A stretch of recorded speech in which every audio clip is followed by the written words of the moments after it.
Welcome to Democracy Now!, democracynow.org, the War and Peace Report. I'm Amy Goodman. President Trump's warned Iran will be blown off the face of the earth if U.S. warships are targeted in the Strait of Hormuz. Trump's renewed threat to destroy Iran came as the Pentagon rebranded its war from Operation Epic Fury to Project Freedom, turning its focus to reopening the Strait of Hormuz to commercial traffic. On Monday, Iranian state media said the U.S. had fired on small cargo boats carrying goods and passengers, killing 5 civilians. U.S. Central Command confirmed it had attacked several boats, but insisted they were threatening commercial vessels. Separately, the United Arab Emirates said it had come under attack from drones and missiles that caused a fire at an oil facility at the port of Fujairah. The port is outside the Strait of Hormuz and is one of few export routes that doesn't require transiting through the strait. 3 Indian nationals were injured in the attack. Iran claimed it was not responsible. Meanwhile, in Washington, D.C., a man who scaled the Frederick Douglass Bridge to protest the war in Iran remained on the bridge overnight and into a 5th consecutive day. Guido Reichstatter, a veteran and father of 2 from Florida, said in a statement, quote, "I'm calling on the people of the United States to bring an immediate end to the Trump regime's illegal war in Iran and the removal of the regime's power through mass, nonviolent, direct action and non-cooperation," unquote. Iran executed 3 men on Sunday in connection with anti-government protests earlier this year. Mehdi Razouli, Mohammad Reza Miri, and Ibrahim Dolatabadi were all hanged in Mashhad. According to Iran Human Rights Monitor, Iran carried out 656 executions in the first 3 months this year. Since March, during the U.S.-Israeli war in Iran, there have been 24 political executions. Meanwhile, Nobel Peace Laureate Narges Mohammadi has been hospitalized in critical condition after collapsing in Zanjan prison. She suffered a heart attack in March and has since experienced chest pain, severe headaches, and double vision. But authorities continue to deny her transfer to specialist care in Tehran. Mohammadi has been arrested 13 times and sentenced to a cumulative 31 years in prison. She received the Nobel Peace Prize in 2023 for her advocacy against torture and the death penalty in Iran. In Gaza, Israeli strikes killed at least 3 Palestinians in separate attacks Monday. Earlier today, an Israeli drone attack killed a Palestinian in Gaza City, leaving several others badly injured.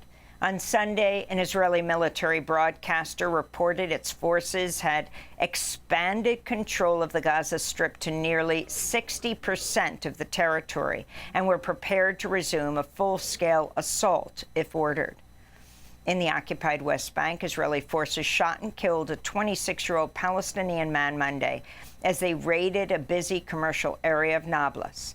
Nayef Samaroblus died after he was shot in the head. He'd reportedly just dropped his wife at a nearby hospital to give birth to their first child. At least 4 others, including 2 children, were struck and wounded by live ammunition.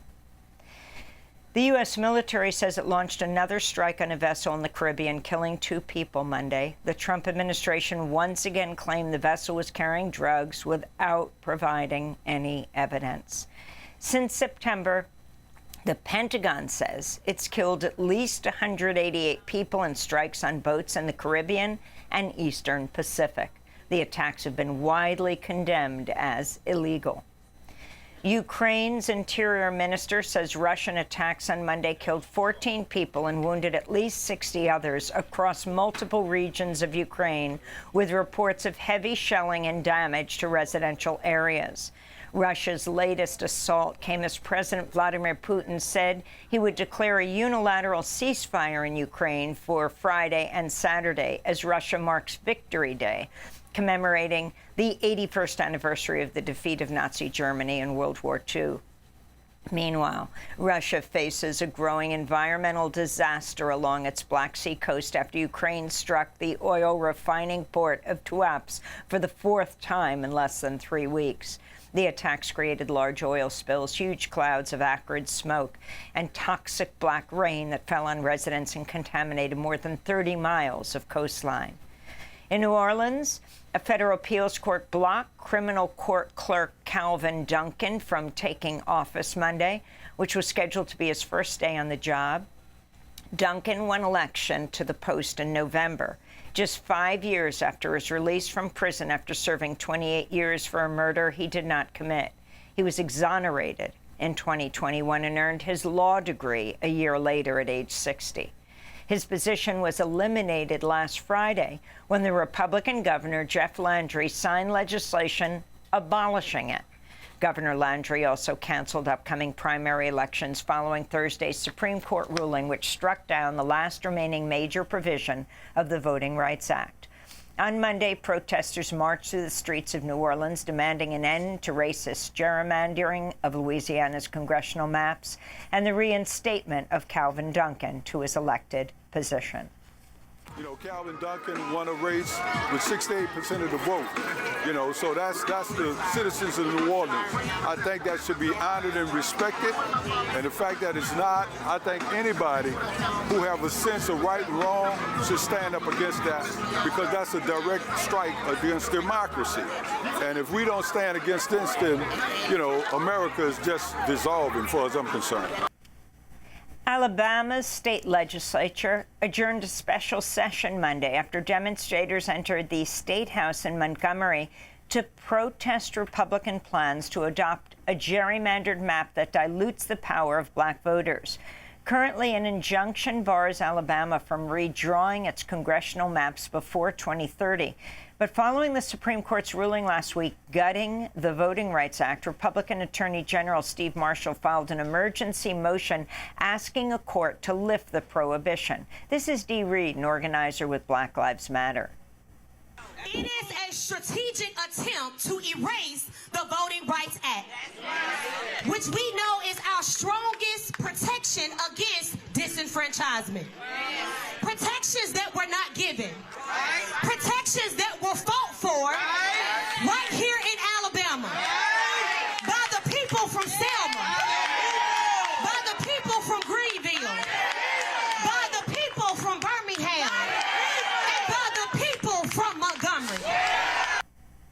A new investigation by the Washington Post looks at the increasing use of force by guards against immigrants detained in ICE jails nationwide. The Post found nearly 800 cases in which ICE guards used physical violence or deployed chemical agents on jailed immigrants during Trump's first year back in office, a 37% increase compared to the previous year. The skyrocketing use of force comes as the Trump administration packs ICE jails beyond their capacity as part of his mass deportation campaign. Meanwhile, the Department of Homeland Security has shuttered its internal watchdog offices that track the abuse of immigrants in custody. The U.S. Supreme Court Monday stepped in to block a lower court ruling that would have cut off access to the abortion pill mifepristone for millions of people nationwide.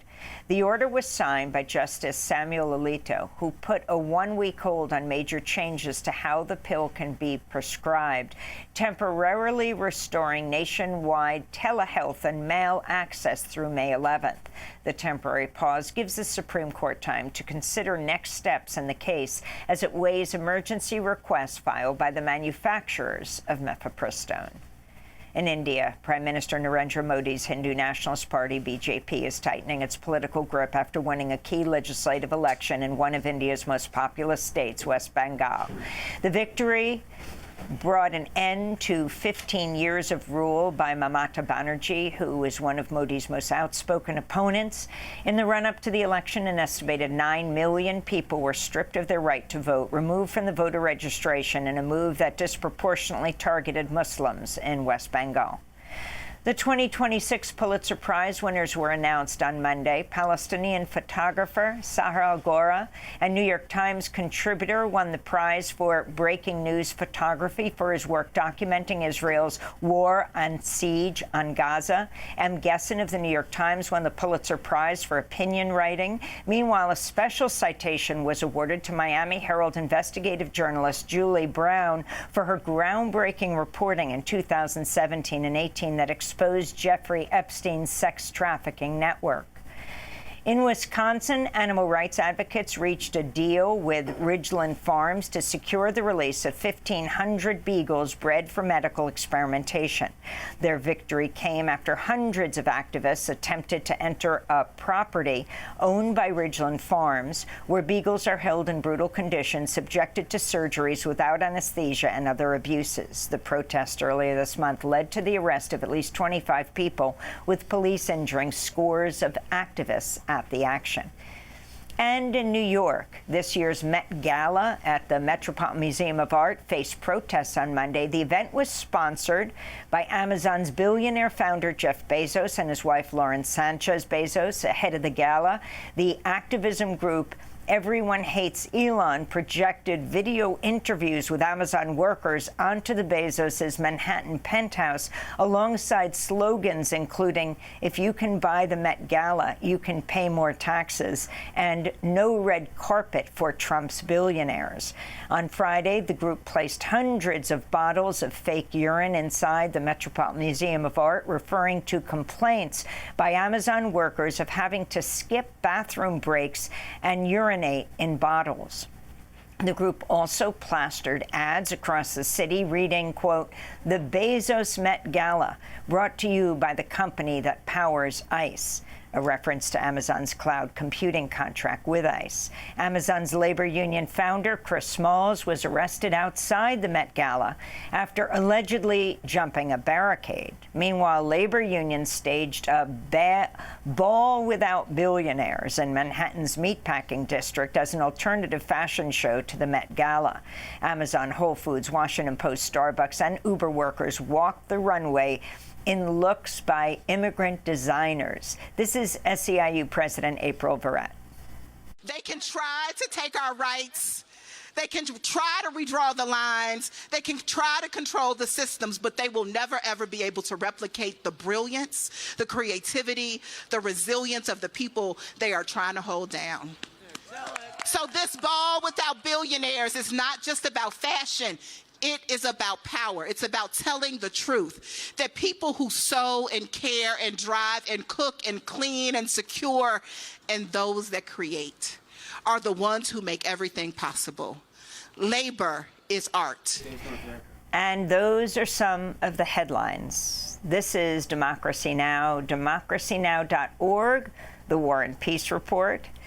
I'm Amy Goodman in Toronto, speaking at Radio Days North America. Juan Gonzalez is in Chicago. Hi, Juan.